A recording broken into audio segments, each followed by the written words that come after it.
मेरे दोस्त, मनुष्य का केवल जीवित होना महत्वपूर्ण नहीं है, बल्कि शारीरिक, मानसिक और चरित्र रूप से भी अच्छा होना बहुत महत्वपूर्ण है। क्योंकि ये तीनों अगर चीजें ना हैं, वो मनुष्य मृत्यु के समान है। आज अपने ब्रह्मचर्य के बारे में बात करने वाले हैं। ब्रह्मचर्य के पालन से मन की एकाग्रता हासिल की जा सकती है। अगर मन की एकाग्रता सिद्ध हो जाए तो फिर अन्य शक्तियां अपने आप सिद्ध हो जाती है, अपने आप विकसित हो जाती है। आयु, तेज बल, वीर्य, बुद्धि, लक्ष्मी, कीर्ति, यश, पुण्य और प्रीति, ये सब ब्रह्मचर्य का पालन न करने से नष्ट हो जाती है। आत्मा का कोई लिंग नहीं है मेरे दोस्त, वो न तो क्षत्रिय है और न ही पुरुष है। शरीर में ही काम वासना का अस्तित्व होता है, और जो व्यक्ति आत्मा तक पहुंचना चाहता है वह एक ही समय में लिंग भेद नहीं कर सकता। और मेरे दोस्त, शरीर में प्राप्त वीर्य रूपी जल को बाहर ले जाने वाले, शरीर से अलग कर देने वाले काम को हटा दो और स्वस्थतापूर्वक इन चीजों से दूर हट जाओ और बुद्धिनाशक कार्यों के शिकार मत बनो। अगर तुम 1 महीने तक लगातार वीर्य नाश करते हो, तुम्हें चिड़चिड़ापन आएगा, हर समय क्रोध आएगा, चिंता बनेगी। क्योंकि हमारे दिमाग में आया हुआ सिर्फ एक सेक्स के विचार से हमारा 8 दिनों का ओजस यानी इंटेलिजेंस नष्ट हो जाता है। और सिर्फ एक बार सेक्सुअल एक्टिविटी में इन्वॉल्व होने से यानी शारीरिक संबंध बनाने से हमारा 45 दिनों का बना हुआ ओजस नष्ट हो जाता है। इसलिए मेरे प्यारे भाइयों, सावधान रहें। अमूल्य मानव देह ऐसे व्यर्थ न कमाएं, ये बार बार नहीं मिलता है।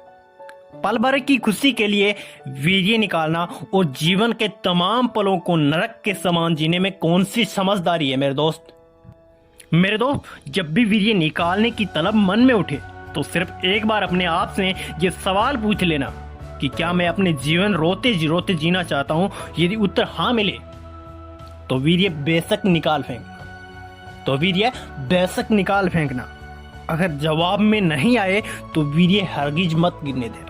संभोग करना अर्धनंगनी को संतुष्ट करने के लिए नहीं होता, बल्कि संतान प्राप्ति के लिए होता है। वरना आप ही बताएं, क्या कोई अपनी ऊर्जा खोकर सुखी है या नहीं? मेरे दोस्त, कोई सुखी नहीं है।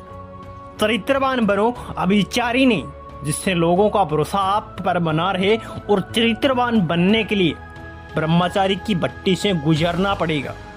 दोस्तों, मेरे पास आपको बताने के लिए बहुत सारी इंटरेस्टिंग बातें हैं, जिससे सीखकर आप अपना जीवन एक अलग ओहदे पर पहुंचा सकते हैं और पहुंच सकते हैं। आपको भी हस्तमैथुन की आदत है, किसी तरह से वीर्य निकालने की आदत है, तो आप 15 या 20 दिन के लिए इस चीज से संन्यास ले लीजिए और 1 महीने तक कोई भी गलत वीडियोस नहीं देखनी है, हस्तमैथुन नहीं करना है और खुद पर कंट्रोल रखना है। अगर इसके चलते कोई स्वप्न दोष हो जाए तो कोई बात नहीं, आपको खुद से वीर्य बाहर नहीं निकालना है।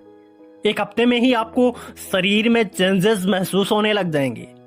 मैं ऐसा नहीं कहता कि तुम 4-5 साल के लिए संन्यास लो, बल्कि तुम हफ्ते में हर दिन वीर्यपात करते हो तो तुम 1 बार वीर्यपात करो। अगर तुम हफ्ते में 2 बार वीर्यपात करते हो तो 2 हफ्ते में 1 बार करो। आप सोचो उस आदमी की क्या हालात होगी जो दिन में 4 से 5 बार वीर्यपात करता है। अभी तो जवानी है मेरे दोस्त, इसलिए कुछ पता नहीं चलता।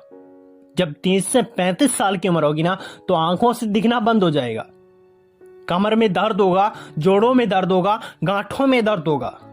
इससे अच्छा इन चीजों से अभी दूर हो जाओ। बाद में लाख कस्में खाने के बाद भी तुम खुद में सुधार नहीं कर पाओगे। मेरे दोस्त, चाहो तो कुछ चांस हैं, अभी छोड़ना चाहो तो कुछ चांस हैं, लेकिन इसे तुम पूरी तरह से नहीं छोड़ सकते। आप धीरे धीरे इस पर प्रयास करेंगे तो छूट जाएगा, क्योंकि आपने 4 से 5 बार अभ्यास बना लिया है। तो आप सोते समय देख लेना, अपने आप वीर्यपात हो जाएगा।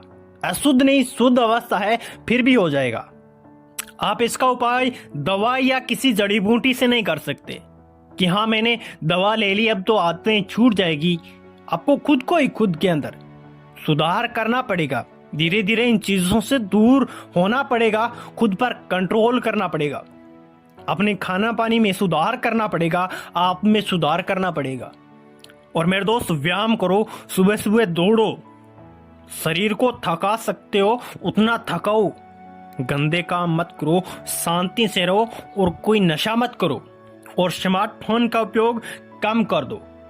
अगर उपयोग करते हो तो वो चीजें देखो जो तुम्हारे लिए उपयोगी है, जो तुम्हें भविष्य में काम आ सकती है, तुम्हारी जिंदगी को बना सकती है, न कि जिंदगी को बिगाड़ सकती है।